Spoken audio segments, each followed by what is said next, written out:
مراد و مفسر دیتا ہے، اور طریقت کے اسباق مرشد کامل دیتا ہے، دل کا حق تعالیٰ کی طرف لانا طریقت۔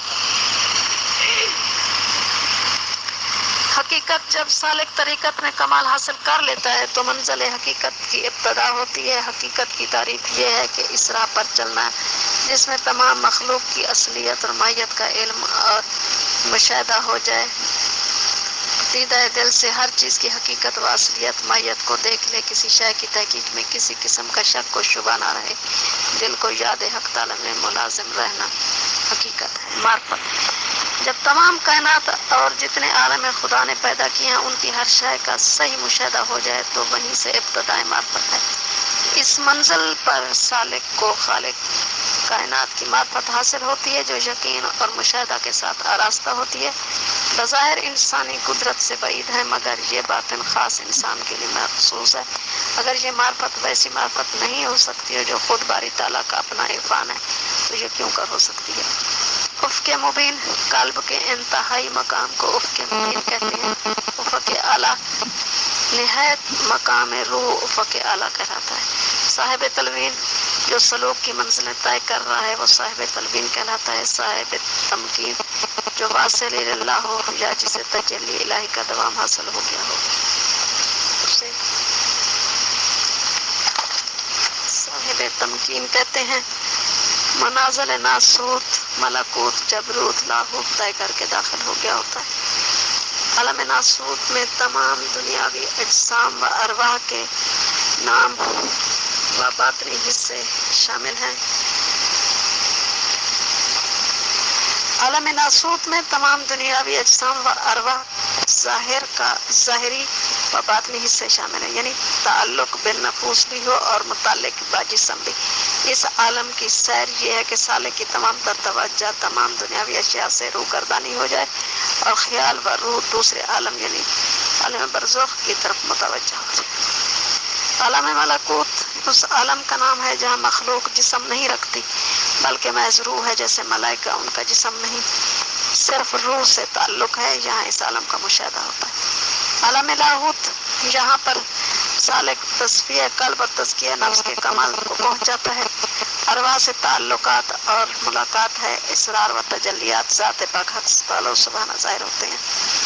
عالم جبروت یہ وہ آخری منزل ہے جس میں پہنچ کر خدا خانے کیا ہوتا ہے، یہاں نہ روح نہ جسم نہ میں نہ تو کوئی چیز نہیں سوائے ذات الوجد الوجود۔ یہاں تک اس مقام پر آ کر ذات کو صفات سے تمام تعلقات قطع ہو جاتے ہیں۔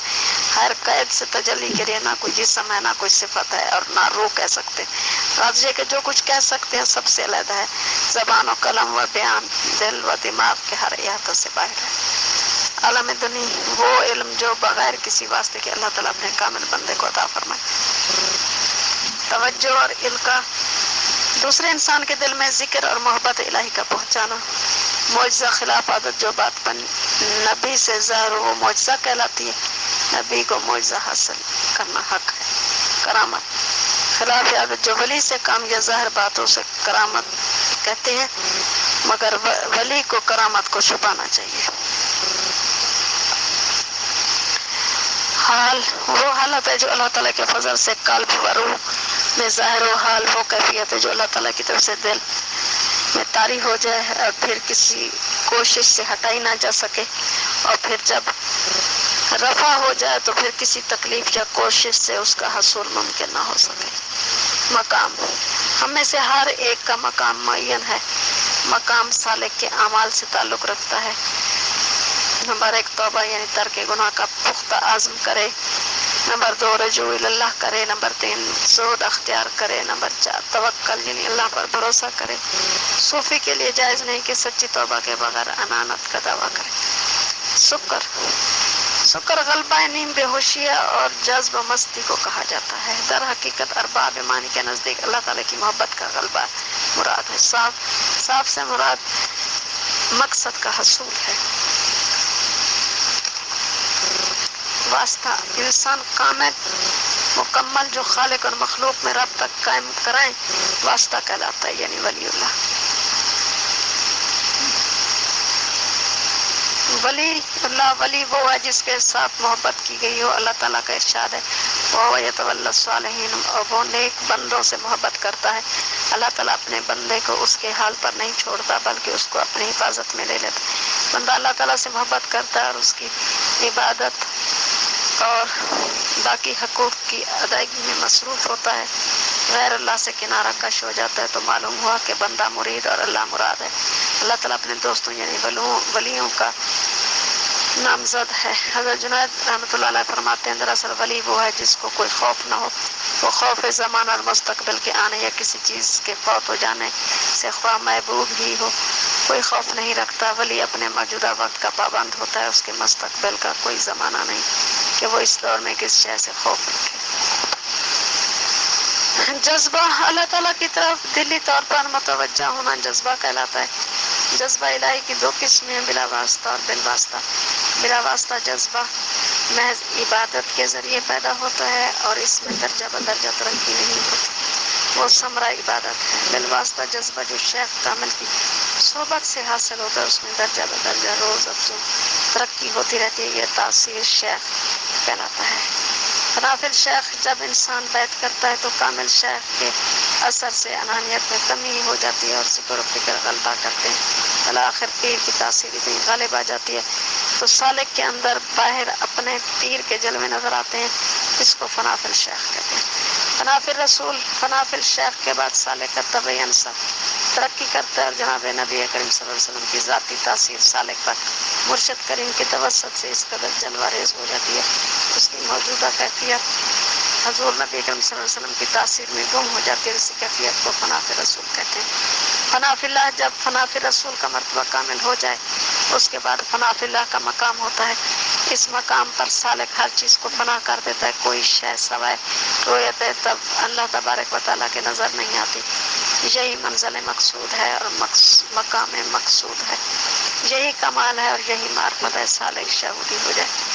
فیض رحمت و برکت اللہ تعالیٰ کی طرف سے سالک پر وارد ہوتے ہوں اسے فیض کہتے ہیں.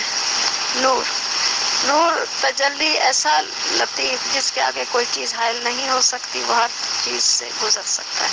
مجاہدہ مجاہدہ کی اصل اللہ تعالیٰ کا ارشاد ہے والذین جاہدوا فینا لنہدینہم سبلا.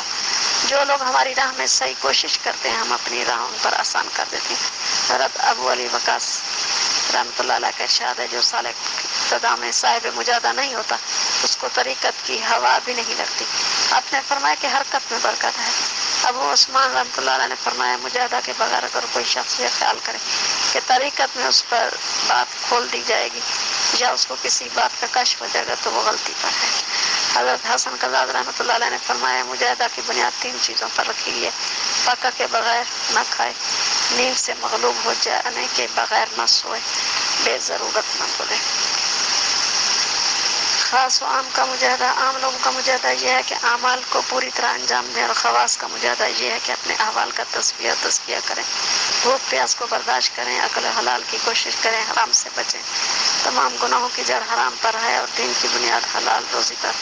انسان میں نیکی اور بدی کی جو فضیلت خصلت پیدا ہوتی ہے وہ اسی لقمہ سے ہوتی ہے. بس یاد رکھو حلال لقمہ نیکی پیدا کرتا ہے اور حرام لقمہ بدی، جیسا کہ ہانڈی اس چیز کی خوشبو دیتی ہے جو اس میں پکائی جاتی ہے. مجاہدہ کی اثر یہ ہے کہ خواہشات نفسانی کے خلاف ورزی کرے، نفس جس چیز کا خواہ ہو اس کے خلاف کرنے کی کوشش کرے، خواہشات کے گھوڑے پر اجتناب و احترام کے گھوڑے لگائے تاکہ کثرت نہ کرے. مجاہدہ کی تکمیل 3 باتوں پر مشتمل ہے: نمبر 1 اللہ تعالیٰ کی معرفت، نمبر 2 اللہ تعالیٰ کے بنائے ہوئے دشمن ابلیس کو پہچاننا، نمبر 3 اپنے نفس امارہ کی برائی کو پہچاننا.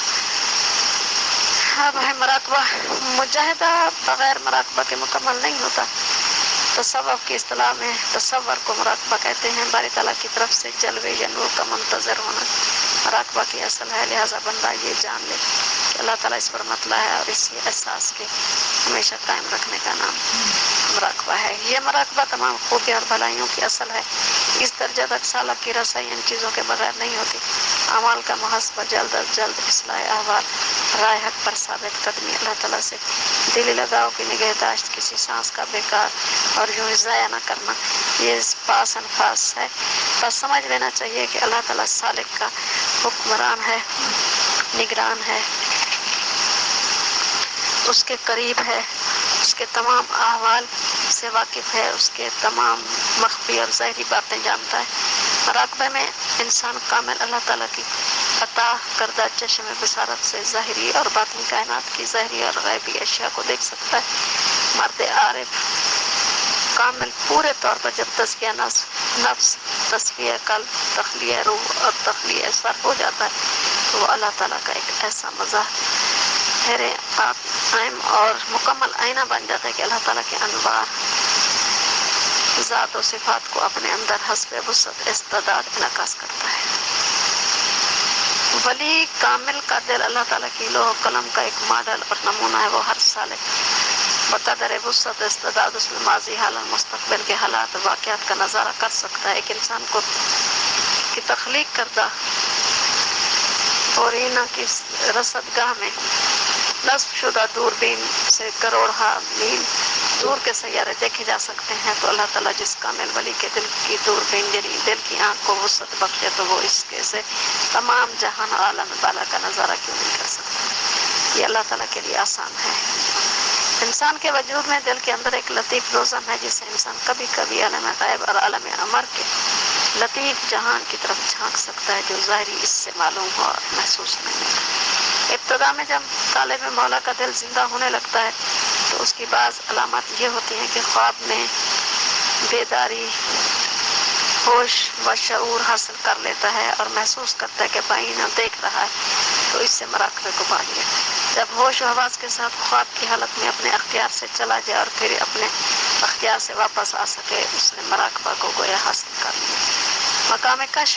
مقام کشف کا مطلب ہے مراقبے میں اپنے گھر، محلہ، شہر، ضلع، صوبہ، ملک کے حالات نظر آتے ہیں. گائے بگائے ہفتے، مہینے، سال، حتیٰ کہ عمر بھر کے حالات بھی معلوم ہو جاتے ہیں. لطائف و مراقبات مقامات نقشبندیہ مجدد. خالق کائنات نے انسان کو 10 لطائف سے مرکب فرمایا ہے.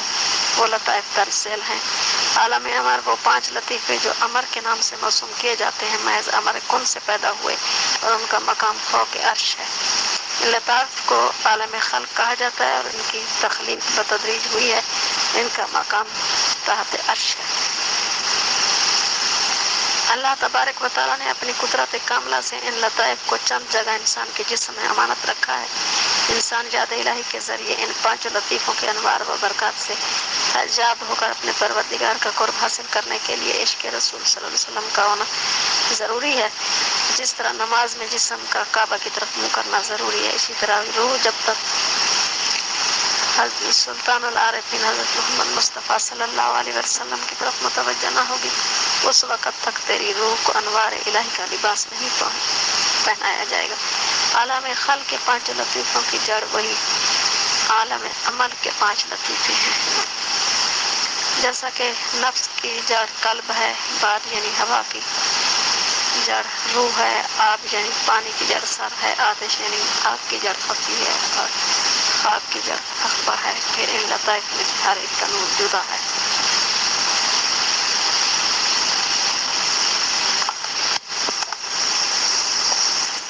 یہ لطائف یہ ہیں: لطیفہ قلب، لطیفہ روح، لطیفہ سر، لطیفہ خفی، لطیفہ اخفا، لطیفہ نفس.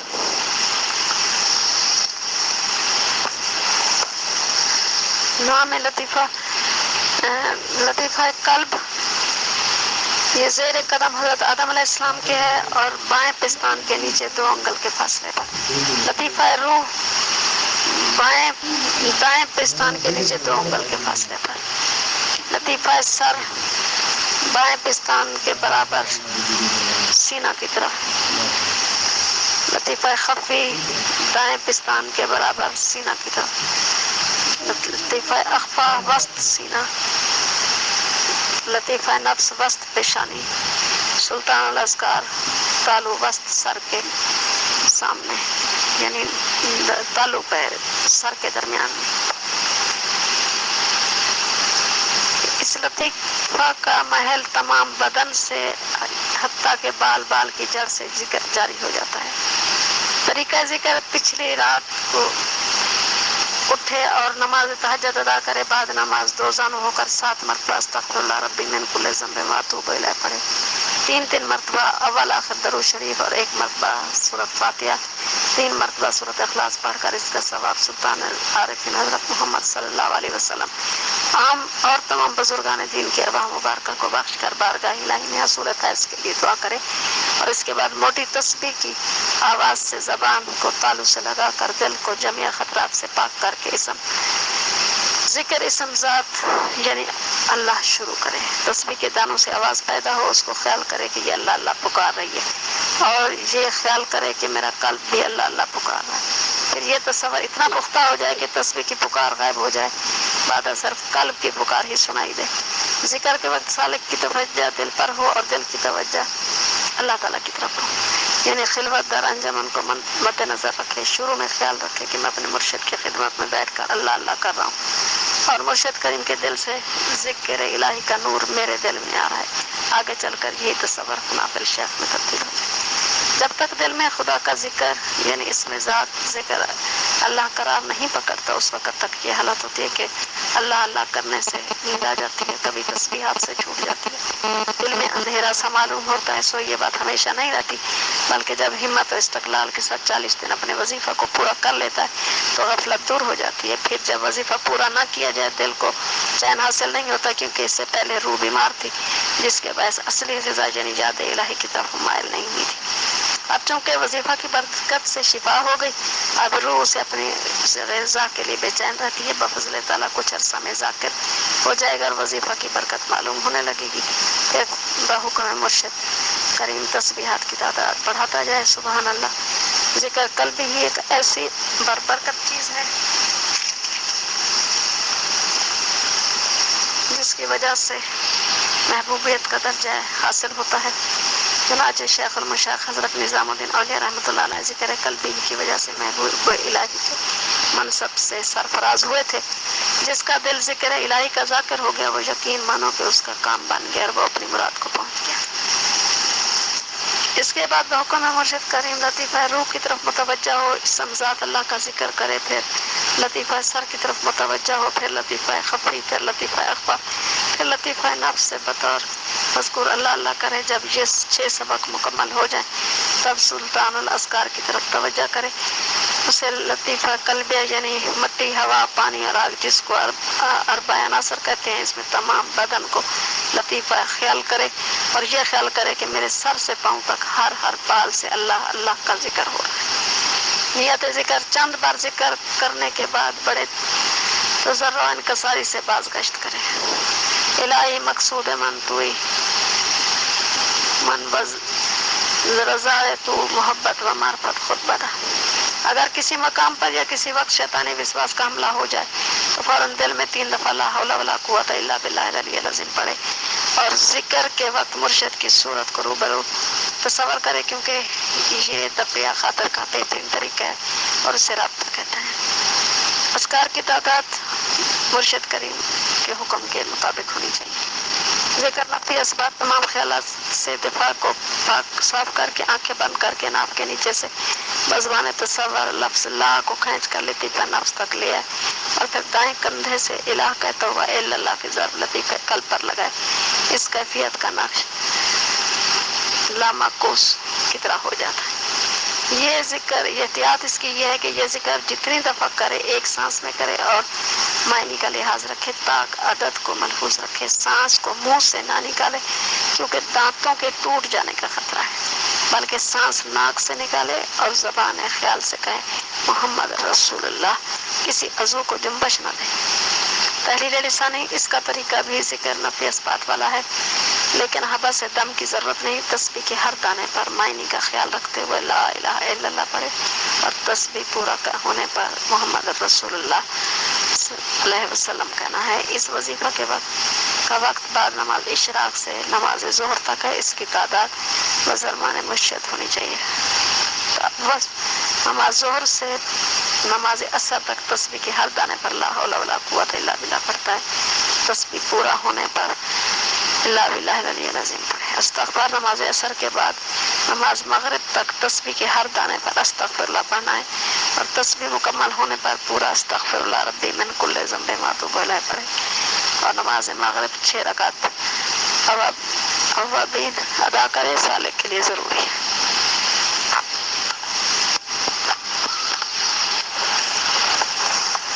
بسم اللہ الرحمن الرحیم۔ بیان اشعار و اذکار و مراقبات طریقہ شریف مشائخ نقشبندیہ مجددیہ قدس اللہ اسرارہ۔ واضح ہو کہ مشائخ کرام نے صفائی باطن کے 3 طریقے مقرر کیے ہیں، پہلا ذکر، دوسرا مراقبہ اور تیسرا رابطہ شیخ۔ جس قدر ان امور سے زیادہ ربط ہوگا اسی قدر راہ سلوک جلتا ہوگا، بس چاہیے کہ سالک کسی میں کمی نہ کرے۔ طریقے اول ذکر سمزات اس طور پر کرے کہ زبان کو تالو سے لگا کر دل کو پریشان خیالات اور ادھر ادھر کی باتوں سے خالی کر کے، اور زبان دل کے ساتھ کہ جس کی جگہ بائیں پستان کے نیچے 2 انگل کے فاصلے پر پہلو کی سمت میں ہے، اسے مبارک اللہ اللہ اللہ کہے اور اس کے معنی کا لحاظ رکھے، جو کہ ایسی ذات ہے جو تمام صفات کاملہ کے ساتھ موصوف ہے اور ہر قسم کے نقصانات سے پاک ہے، جس پر ہم ایمان لائے ہیں۔ ہر وقت اس ذکر کا خیال رکھے تاکہ دل ذکر الہی کے ساتھ جاری ہو جائے۔ سبق دوسرا لطیفہ روح۔ اس کے بعد لطیفہ روح سے جس کی جگہ دائیں پستان کے نیچے 2 انگشت کے فاصلے پر ہے اسی طرح سے ذکر کرے۔ پھر لطیفہ سر سے جس کی جگہ بائیں پستان کے برابر سینے کی طرف کو 2 انگشت کے فاصلے پر ہے اسی طرح ذکر کرے۔ سبق چوتھا لطیفہ خفی۔ اس کے بعد لطیفہ خفی سے کہ جس کی جگہ دائیں پستان کے برابر 2 انگل کے فاصلے پر سینے کی طرف ہے اسی طرح ذکر کریں۔ سبق پانچواں لطیفہ اخفا۔ پھر لطیفہ اخفا سے جس کی جگہ وسط سینہ ہے ذکر کرے حتیٰ کہ 5 لطیفے ذکر کے ساتھ جاری ہو جائیں۔ سبق چھٹا لطیفہ نفس۔ پھر لطیفہ نفس سے کہ جگہ اس کی پیشانی کا وسط ہے ذکر کرے۔ سبق ساتواں لطیفہ قلبیہ۔ لطیفہ قلبیہ کا تعلق تمام بدن انسانی سے اس ذکر سے بال بال ذکر الہی کے ساتھ جاری ہو جاتا ہے۔ اس کو سلطان الاذکار کہتے ہیں۔ جاننا چاہیے کہ کبھی سلطان الاذکار کی جگہ دماغ کے اوپری کھوپڑی کے درمیان مقرر کرتے ہیں، اس سے بھی تمام بدن اللہ تعالیٰ کے ذکر کے ساتھ ذاکر ہو جاتا ہے۔ سبق آٹھواں طریقے ذکر نفس۔ سبق آٹھواں طریقے ذکر نفی و اثبات۔ یہ ہے کہ پہلے سانس کو ناف کے نیچے بند کرے اور محض اپنے خیال سے کلمہ لا کو دماغ تک پہنچائے، اور کلمہ الہ کو دائیں کندھے پر نیچے لائے اور لفظ اللہ کی دل پر ضرب لگائے۔ اس طرح کے ذکر کا اثر دوسرے لطائف پر بھی پڑے، اور لفظ محمد رسول اللہ کو سانس چھوڑتے وقت خیال سے کہے۔ اس ذکر کے اندر شرط یہ ہے کہ اس معنی کا لحاظ رکھے کہ سوائے اللہ تعالیٰ کی ذات کے کوئی مقصود اور معبود نہیں، اور نفی لا کے وقت اپنی ہستی اور تمام موجودات کی ہستی کی نفی کرے، اور اثبات یعنی اللہ کے وقت اللہ تعالیٰ کی ذات پاک کے اس بات کو خیال میں رکھے۔ نیز ہر ذکر میں یہ شرط ہے کہ نہایت عاجزی کے ساتھ چند بار بزبان خیال عرض کرے کہ الہی میرا مقصود تو ہی ہے اور تیری رضا، اپنی محبت و معرفت عطا فرما، اور اپنی توجہ کو دل کی طرف اور دل کی توجہ ذات باری تعالیٰ کی طرف رکھنی ضروری ہے، کیونکہ ان 2 چیزوں کے بغیر حصول نسبت مشکل ہے۔ اس توجہ کو وقوف قلبی کہتے ہیں۔ نیز چاہیے کہ دل کو پریشان خیالات سے محفوظ رکھے تاکہ خیالات غلبہ نہ پا جائیں، اسے نگہداشت کہتے ہیں۔ فوائد حبس نفس، اس سے قلب میں حرارت، ذوق، رقت، نفی خطرات اور ترقی محبت اللہ تعالیٰ کی پیدا ہوتی ہے۔ ممکن ہے موجب حصول کشف بن جائے۔ ذکر نفی اثبات میں عدد طاق کا لحاظ رکھنا لازم ہے، اس لیے اس کا نام وقوف عددی ہے، اور یہ طریقہ حضرت خضر علیہ السلام سے منقول ہے کہ انہوں نے حضرت خواجہ عبد الخالق جدوانی رحمۃ اللہ علیہ کو تعلیم فرمایا تھا، اگر ایک سانس میں 21 بار پہنچانے کے بعد بھی فائدہ معلوم نہ ہو تو وہ عمل رائے گاہ سمجھ کر از سر نو شروع کرے اور اس کے شرائط کا اچھی طرح لحاظ رکھے۔ سبق نامہ تحلیل لسانی، یعنی لا الہ الا اللہ کہنے کا بھی یہی معمول ہے، لیکن اس میں سانس کو بند نہیں کیا جاتا۔ ادنا مقدار اس کی 12 تسبیح اور اعلیٰ درجہ 5000، اگر سالک اس سے بھی بڑھائے تو فائدہ زیادہ اٹھائے گا۔ سبق 10واں مراقبہ ہدیت۔ یہ اللہ تعالیٰ کی طرف متوجہ ہو کر یہ کہنا ہے کہ فیض آتا ہے اس ذات سے جو تمام صفات کمال کی جامع ہے اور ہر نقصان و زوال سے پاک ہے۔ فیض کے وارد ہونے کی جگہ میرا لطیفہ قلب ہے، تو اللہ کی بارگاہ میں بیٹھ کر اس بات کا انتظار کرے کہ اللہ کی طرف سے میرے دل میں فیض آ رہا ہے۔ مراقبات و مشارب۔ سبق 11واں۔ پہلا مراقبہ، اپنے لطیفہ قلب کو لطیفہ قلب مبارک آن سرور عالم صلی اللہ علیہ وسلم کے مقابلے سمجھ کر خیال کی زبان سے التجا کرے کہ الہی تجلیات افعالیہ کا فیض جس کو تو نے حضور صلی اللہ علیہ وسلم کے لطیفہ قلب سے حضرت آدم علیہ السلام کے لطیفہ قلب میں القا کیا ہے، پیران عظام کے طفیل سے میرے لطیفہ قلب میں القا فرمائیے۔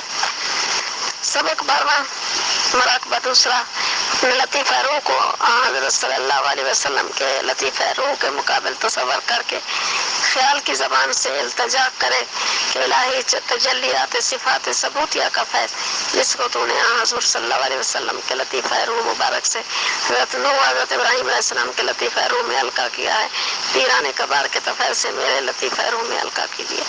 سبق 13واں مراقبہ تیسرا، اپنے لطیفہ سر کو حضرت صلی اللہ علیہ وسلم کے لطیفہ سر کے مقابل جان کر زبان خیال سے عرض کرے کہ الہی شیعون ذاتیہ کی تجلیات کا فیض جو تو نے حضرت سید المرسلین کے لطیفہ سر سے حضرت موسیٰ علیہ السلام کے لطیفہ سر میں القا فرمایا ہے، پیران اعظام کے وسیلے سے میرے لطیفہ سر میں القا فرما دیجیے۔ سبق 14واں مراقبہ چوتھا، اپنے لطیفہ خفی کو مقابل لطیفہ خفی حضرت سرور عالم صلی اللہ علیہ وسلم کے رکھ کر زبان خیال سے عرض کرے کہ الہی صفات سلبیہ کے تجلیات کا فیض جو تو نے سرور عالم صلی اللہ علیہ وسلم کے لطیفہ خفی سے حضرت عیسیٰ علیہ السلام کے لطیفہ خفی میں القا فرمایا ہے، پیران کبار کے طفیل سے میرے لطیفہ خفی میں القا فرمائیے۔